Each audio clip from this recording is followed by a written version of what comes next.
नमस्कार, मैं हूं प्रेम शंकर सिंह और आप देख रहे हैं मन कही। आज बात करते हैं बिहार चुनाव की।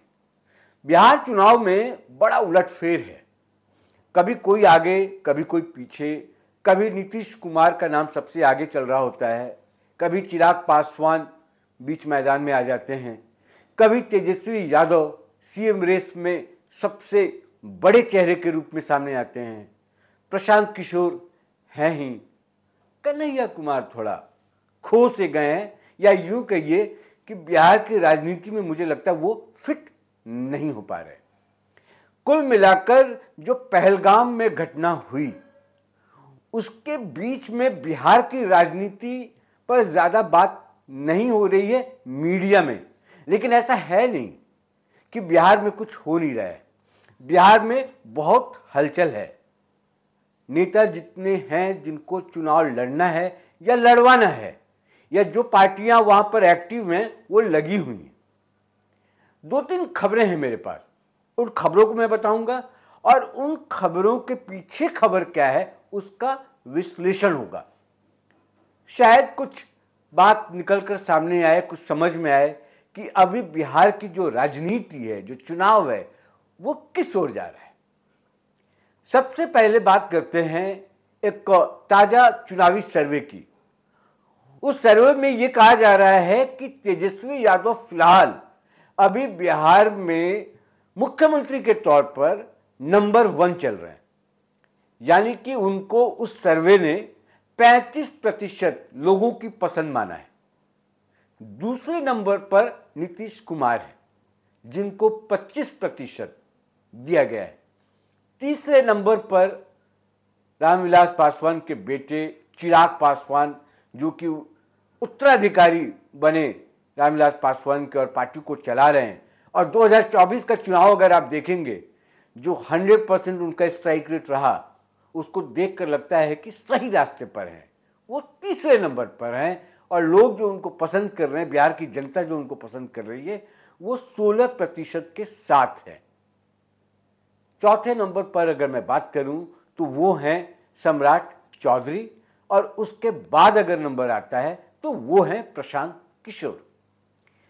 अब आपको ये लग रहा होगा कि क्या नीतीश कुमार का जो ग्राफ है वो नीचे गिर रहा है। अगर गिर रहा है तो क्यों गिर रहा है?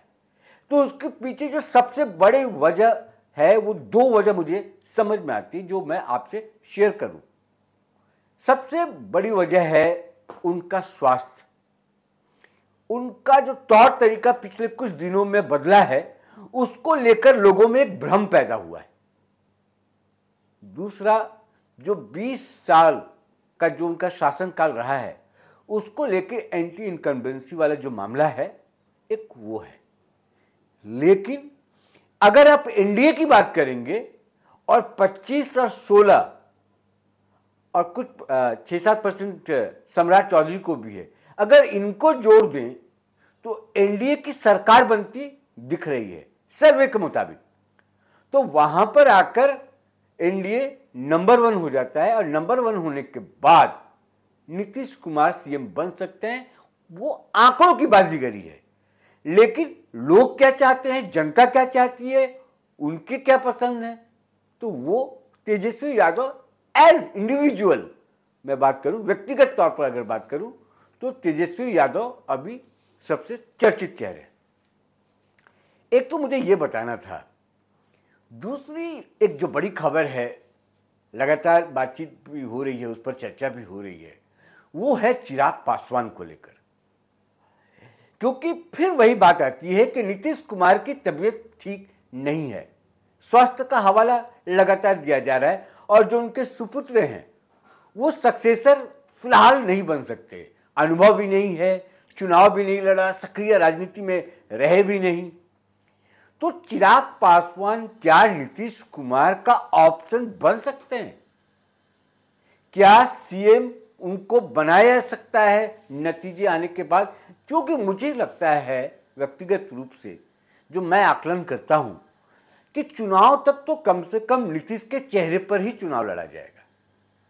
लेकिन अंदर खाने की खबर यह है कि बीजेपी ये चाहती है कि अगर जो फाइनल रिजल्ट आए और उस रिजल्ट में बिना जेडीयू के क्या बहुमत का आंकड़ा एनडीए पार कर सकता है या बीजेपी पार कर सकती है, या बीजेपी के साथ दो तीन जो और पार्टियां हैं वो पार कर सकती हैं, तो फिर जेडीयू को भी किनारा कर दें और नीतीश कुमार को भी किनारा कर दें।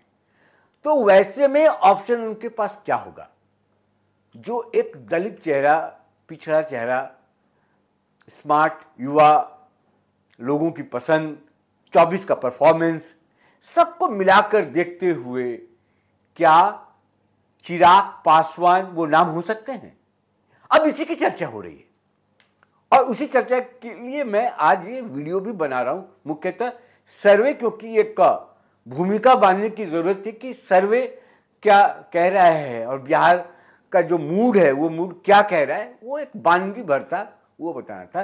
लेकिन बिहार की राजनीति में क्या अभी तक जो चिराग पासवान की एंट्री नहीं थी, क्योंकि वो केंद्र की राजनीति कर रहे थे, केंद्र में मंत्री हैं, क्योंकि हमको ये भी याद रखना होगा कि चिराग पासवान अक्सर ये कहते हैं बिहारी फर्स्ट, बिहार फर्स्ट वाले नारे पर वो चलते हैं, यानी कि बिहार प्रेम जो है वो उनका बना रहता है।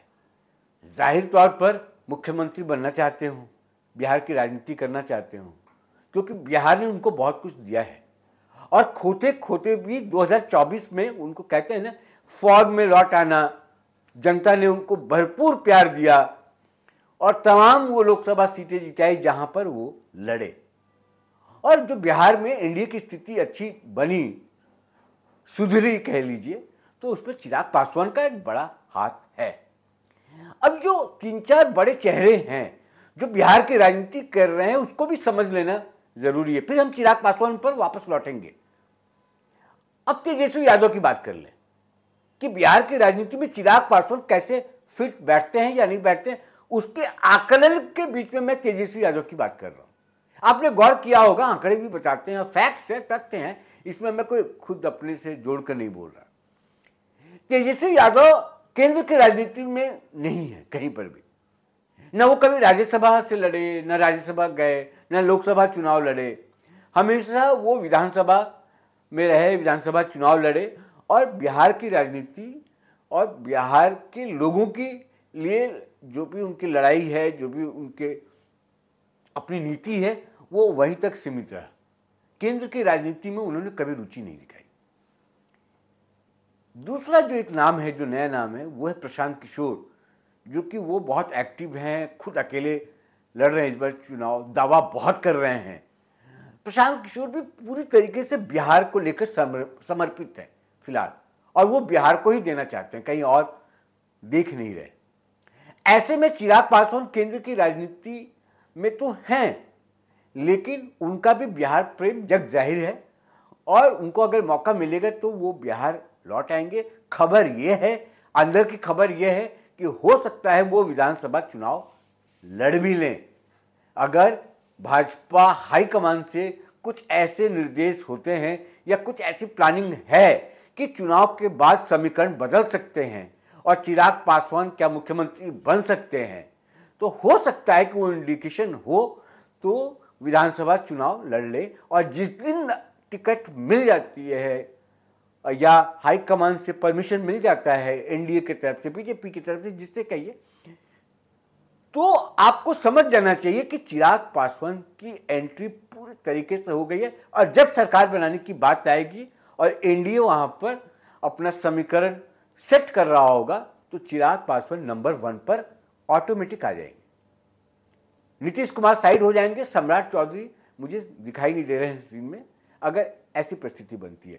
तो कुल मिलाकर जो चिराग पासवान के लोग थे, पार्टी के लोग थे, उनके जीजा जी, उनके और भी रिश्तेदार हैं, जो एक माहौल बनाने की कोशिश कर रहे हैं बिहार में, चिराग पासवान के चेहरे को ऊपर लाना, उभार कर सामने लाना, बताना लोगों को, बिहार की जनता को बताना कि ये भी है एक चेहरा जो बिहार का मुख्यमंत्री बन सकता है, तेजस्वी यादव को टक्कर दे सकता है। और दो युवा जब चुनाव लड़ेंगे तो उसका नतीजा क्या हो सकता है और कौन उस पर भारी पड़ेगा, क्योंकि तेजस्वी यादव के पास जो जातिगत समीकरण है क्योंकि इस दौरान जो वक्फ संशोधन बिल आया, उसके बाद पहलगाम में जिस तरह से राजनीति हिंदू मुसलमान को लेकर हो नहीं रहा है, उसको दिखाया जा रहा है विपक्ष के तरफ से कि ऐसा करेगी बीजेपी या ऐसा कर सकती है। तो उस सिनेरियो में जो मुस्लिम वोटर्स हैं वो एक हो गए। यादव वोट तो हैं ही, पहले जो मुस्लिम वोट थोड़ा इधर उधर छिटकते थे, कुछ वोट जेडीयू के पास भी आते थे, अब वो वक्फ संशोधन जो बिल है उसके बाद जो मुस्लिम वोटर्स थे वो एक हो गए और ऐसा माना जा रहा है कि वो तेजस्वी यादव के साथ। तो कुल मिलाकर तेजस्वी यादव, इसीलिए जो सर्वे की बात हम कर रहे थे उसमें तेजस्वी यादव नंबर 1 दिखाई पड़ रहे हैं। ऐसा माना जा रहा है कि अब यादव और मुसलमान पूरा इंटैक्ट हो गए हैं और जितने भी वोटर्स इधर उधर भटक रहे थे अब वो तेजस्वी यादव के साथ। तो कुल मिलाकर एक इंडिकेशन सर्वे का मिला आपको, और दूसरा कि चिराग पासवान इस पूरे जो चुनाव में कहां पर दिखाई पड़ते हैं, क्योंकि बहुत जल्दी अब ऐलान होने वाला है कि शायद माना ये जा रहा है कि सितंबर अक्टूबर में चुनाव अब हो जाए अंदर खाने। ये भी खबर है, जो सूत्रों के हवाले से मेरे पास खबर है कि ये अब तय हो गया है। तो काउंटडाउन जो है बिहार के चुनाव का वो शुरू है। अभी समीकरण बहुत बदलेंगे। ये पहलगाम वाला जो मामला हुआ है, ये जो घटना हुई है, उसको लेकर थोड़ा सा डाइवर्जन जिसको कहते हैं वो हुआ है। और उस डाइवर्जन में अमित शाह, नरेंद्र मोदी, तमाम जो केंद्रीय नेता हैं, जो नीति बनाते हैं, जो स्ट्रेटजी बनाते हैं, वो अभी थोड़ा बिजी हो गए हैं इधर। तो बिहार पर थोड़ा ध्यान कम है। हालांकि बिहार में जाकर नरेंद्र मोदी को जो कहना था, जो मैसेज देना था, उन्होंने बिहार की धरती से, जो अभी कुछ दिनों पहले मधुबनी में उनकी जो रैली थी वहां पर उन्होंने दे दिया है, बता दिया है कि वो क्या करने वाले हैं और उसका असर बहुत पड़ेगा। काम हो रहा है उस पर। आरोप तो हैं, आरोप लगते हैं, लगते रहेंगे, लेकिन काम हो रहा है। योजनाएं नई नई लाई जा रही हैं, कई नई परियोजनाओं का उद्घाटन भी हुआ, तो सब कुछ ठीक है। नीतीश कुमार और मोदी का जो अभी केमिस्ट्री है, या बीजेपी के साथ जो केमिस्ट्री है, अभी सतह पे जो है वो सही दिखाई दे रहा है, लेकिन आगे चलकर क्या होगा इनके स्वास्थ्य पर बहुत कुछ निर्भर करता है। जैसा कि मैंने आपको पहले भी कहा था कि नीतीश कुमार के चेहरे पे चुनाव लड़ना तय है, ये बीजेपी ने तय किया हुआ है, क्योंकि चुनाव के पहले वो कोई रिस्क नहीं लेना चाहती बीजेपी। और नीतीश कुमार का कुछ भी कह लीजिए, उनका एक अपना वोट बैंक है, पिछड़ों में उनकी जबरदस्त पकड़ है और आज भी है। अगर 20 साल के बाद भी 25% जनता अगर नीतीश कुमार के साथ है तो ये कोई मामूली बात नहीं है। और जो समीकरण, क्योंकि चुनाव समीकरणों से चलता है, स्ट्रेटजी से चलता है। सिर्फ आप पॉपुलर हैं, बहुत आपने अच्छा काम कर दिया हो प्रदेश में, इसलिए आप चुनाव जीत जाएंगे, बहुत विकास हो गया इसलिए भी आप चुनाव जीत जाएंगे, ये नहीं है। और कम से कम बिहार की राजनीति में तो बिल्कुल नहीं है, उसके बाद यूपी। इसलिए कहा जाता है हिंदुस्तान में बिहार जैसा जो स्टेट है वो पॉलिटिकली इतना सेंसिटिव स्टेट है कि आप बहुत आसानी से वहां ना चुनाव लड़ा जा सकता है, ना जीता जा सकता है, ना वहां समीकरण बनाए जा सकते हैं। बहुत टफ चुनाव होता है बिहार में। इसीलिए लोग कहते हैं कि बिहार से बड़ा तो यूपी है, बाकी स्टेट है, वहां पे भी चुनाव होते हैं, उतनी चर्चा नहीं होती, उतनी बात नहीं होती है। लेकिन बिहार में जब चुनाव की तारीख आती है, जब बिहार में चुनाव होता है तो उसकी बहुत चर्चा होती है। वजह यही है, वहां पॉलिटिकल सोच के लोग बहुत हैं, राजनीतिक सोच है, हर आदमी वहां पर राजनीतिक पंडित है, हर आदमी वहां पर विश्लेषक है। आप वहां बस पर चलिए, ट्रेन पे चलिए, रिक्शा पे चलिए, चाय की दुकान पर बैठ जाइए, कहीं पर भी बैठ जाइए, जब पॉलिटिकल बातें होने लगेंगी तो हर आदमी एक्सपर्ट है और हर आदमी हर पार्टी का विश्लेषण कर देगा और उसका ऑपरेशन करके आपको बता देगा, और ये भी बता देगा कि ये आदमी मुख्यमंत्री बनेगा और नहीं बनेगा तो क्यों नहीं बनेगा, बन सकता है तो इसके पीछे क्या वजह है। यह है बिहार, और इसलिए बिहार चर्चाओं में रहता है। और पहलगाम वाली घटना होने के बावजूद भी जो सरगर्मियां हैं वो चल रही हैं वहां पर, ऐसा नहीं है। मैं बार बार कह रहा हूं कि मीडिया में उतनी खबरें नहीं है, लेकिन बिहार की राजनीति अपने उबाल पर है। लोग काम कर रहे हैं, जिनको पता है चुनाव लड़ना है वो काम कर रहे हैं। तेजस्वी यादव लगे हुए हैं, नीतीश कुमार अलग लगे हुए हैं, सम्राट चौधरी, प्रशांत किशोर, आपका चिराग पासवान मैं खबर बता ही दिया कि सुर्खियों में है लगातार। एक और बात इसमें ऐड कर लीजिए, आपको याद आ जाएगा, थोड़ा याददाश्त भी आपका ताज़ा हो जाएगा कि चिराग पासवान शुरू से ही नरेंद्र मोदी मतलब पीएम मोदी को अपना पिता तुल्य मानते हैं। वो आशीर्वाद लेकर उनके चलते हैं। उनको पता है कि जब तक नरेंद्र मोदी सत्ता के केंद्र में हैं तो उनकी चलेगी। अमित शाह भी उनकी बात नहीं टालेंगे और नरेंद्र मोदी का भी आशीर्वाद बना रहता है और उनको भी एक फेस चाहिए। तो क्या आने वाले समय में चिराग पासवान अपनी पार्टी के साथ बीजेपी के साथ विलय भी कर सकते हैं, अगर शर्त ये रख दी जाए कि आपको हम सीएम बना तो देंगे लेकिन पार्टी का विलय कर दीजिए, बीजेपी के साथ आ जाइए और आप बिहार में चेहरा बन जाइए बीजेपी के लिए और मर्ज कर दीजिए। कैसा हो सकता है? राजनीति संभावनाओं का क्षेत्र है, राजनीति में संभावनाएं ही देखी जाती हैं। क्या हो सकता है, नहीं हो सकता है, कोई बता नहीं सकता।